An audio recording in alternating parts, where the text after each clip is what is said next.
Traps of Heaven, Book 1 of the Redemption of Heaven series, by P.D. Mcclafferty, narrated by Jennie Michelle.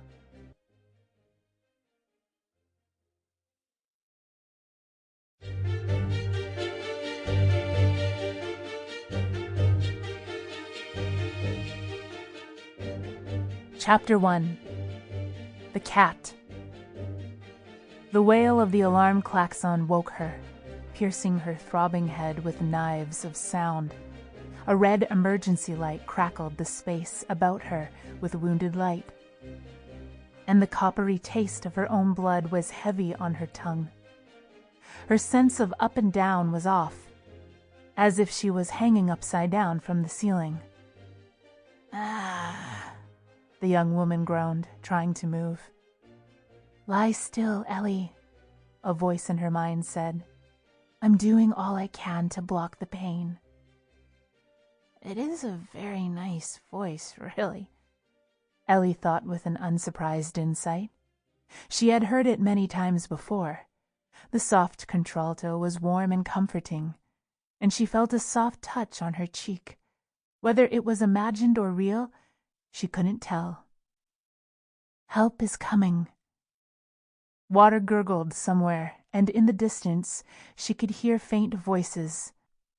The stench of burning plastic made her cough, and as pain tore her body, she began to cry. "You check up front," a man's rough voice said somewhere close by. "I'll check communications."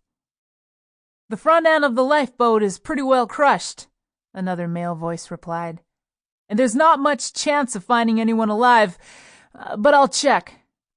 The small room shook slightly as someone put his shoulder to the door and pushed. Listening with a distant and remote part of her mind, Ellie heard the squeal of a bent metal door being forced open. "Ellie?" A light played across the room and flashed over her face. "Oh, God!" There was a note of horror in the voice as gentle fingers touched her throat. "The man," she thought in a groggy wonder, "was standing on the ceiling. No," she corrected a moment later. "It was herself that was hanging from the ceiling, suspended by the straps of her seat." "Thomas!" the voice called out. "I found Eilwin. She's badly injured. Get the doctor to bring a stretcher." She heard the sound of steps.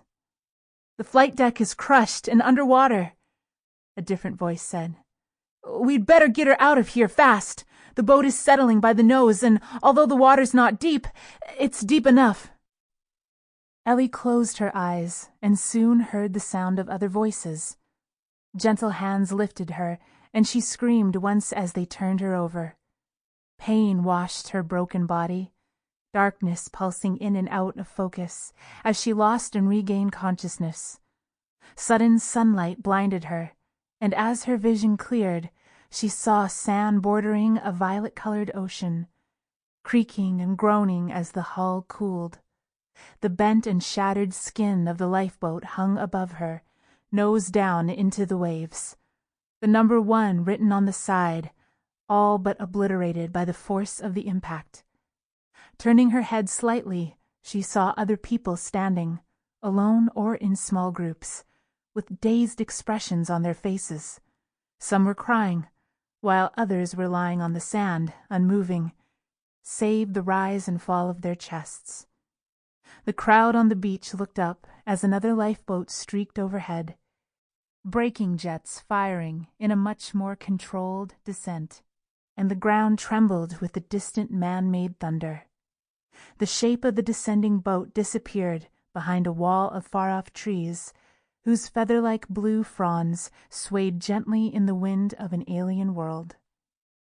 Ellie moved her hand, the only part of her that didn't seem to be strapped to the stretcher, and touched soft, warm sand. Ochre sand. Her eyes shut. Ochre. Eilwin Ellie Abhartach sat in the passenger seat of the small... Sample complete.